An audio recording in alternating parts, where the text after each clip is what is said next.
Monsieur le président, madame la ministre, monsieur le président de la commission des lois, mesdames, messieurs les rapporteurs, mes chers collègues, le présent projet de loi organique, comme son intitulé l'indique, poursuit deux objectifs souhaités et attendus par de nombreux élus, à savoir simplifier et différencier l'application du droit. Comme cela a été rappelé, l'expérimentation a été créée par la révision constitutionnelle du 28 mars 2003. Elle visait à donner des moyens normatifs à l'organisation décentralisée de la République. Ainsi, le 4e alinéa de l'article 72 de la Constitution permet aux collectivités territoriales ou à leurs groupements de déroger, lorsque la loi ou le règlement l'a prévu, à titre expérimental et pour un objet ou une durée limitée, de déroger aux dispositions législatives ou réglementaires qui régissent l'exercice de leurs compétences. Cette possibilité offerte aux collectivités territoriales a montré à de rares reprises son efficacité, comme ce fut le cas pour le revenu de solidarité active, ou encore le tarif social de l'eau, l'accès à l'apprentissage jusqu'à l'âge de 30 ans, ou encore la répartition de la taxe d'apprentissage. Alors que la tradition centralisatrice de l'État pèse toujours sur la mise en œuvre des politiques publiques, l'expérimentation était considérée à l'origine comme une façon de renforcer la décentralisation en donnant plus d'autonomie aux collectivités locales. Aujourd'hui, elle apparaît comme un moyen souhaité par de nombreux élus locaux pour la différenciation des territoires les uns par rapport aux autres.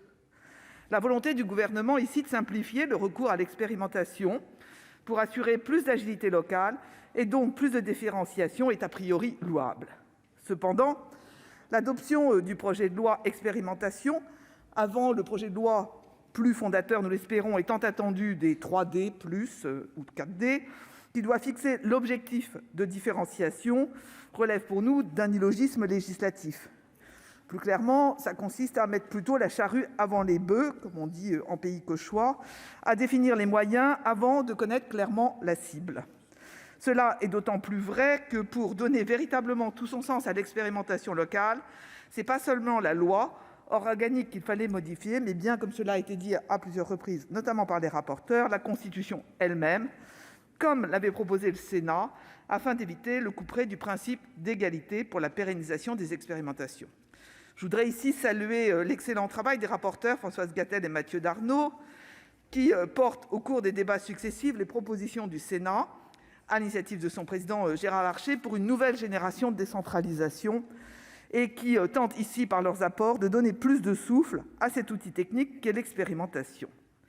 Car le faible nombre d'expérimentations au titre de l'article 72, alinéa 4, démontre que ces dispositions ne fonctionnent pas suffisamment, et que ce droit constitutionnel est resté une mesure très exceptionnelle en comparaison des expérimentations menées sur la base de l'article 37.1 de la Constitution, comme le dispositif « Territoire zéro chômeur de longue durée » en cours de discussion.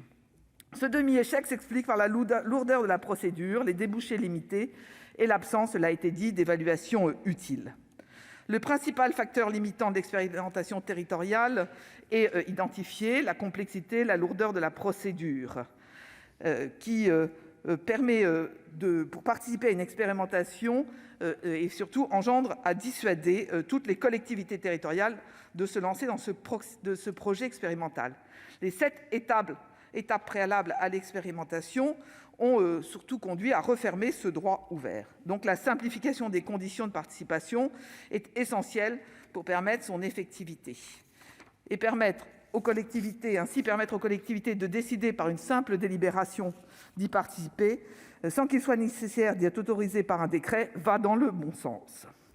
Mais la multiplication du recours aux expérimentations ne dépendra pas uniquement de la simplification des procédures. Elle dépendra surtout de la capacité de l'État décentralisé à accompagner les projets. Cela impose un changement de logiciel des services de l'État, qui ne doivent pas se limiter à contrôler les actes des collectivités locales, mais bien à accompagner les élus locaux dans leurs décisions. Puisqu'aujourd'hui, c'est encore au niveau national, à Paris, que se trouve la compétence pour autoriser ou non une collectivité à participer à une expérimentation. Cette méthode témoigne d'une philosophie de l'État vis-à-vis des collectivités territoriales qui ne se base pas, et cela a été rappelé, sur la confiance mutuelle, alors que seule la proximité peut permettre une efficience des politiques publiques. Il faut, de la même manière que le tandem préfet-collectivité qui fut réclamé au début de la crise sanitaire en mars dernier, une organisation opportune pour fluidifier les conditions de leur mise en œuvre. D'autant que, souvent, les plus petites collectivités ne disposent ni de l'ingénierie ni des moyens financiers suffisants pour mener seules ces expérimentations souhaitées. Par ailleurs, si la procédure est un frein majeur, elle n'est pas l'unique problème de ce blocage législatif. Reste encore celui de la finalité de ces expérimentations. Les expérimentations aboutissent à la fin des fins, soit à un abandon pur et simple, partout et pour tous, soit à une généralisation nationale sans distinction réelle et territoriale.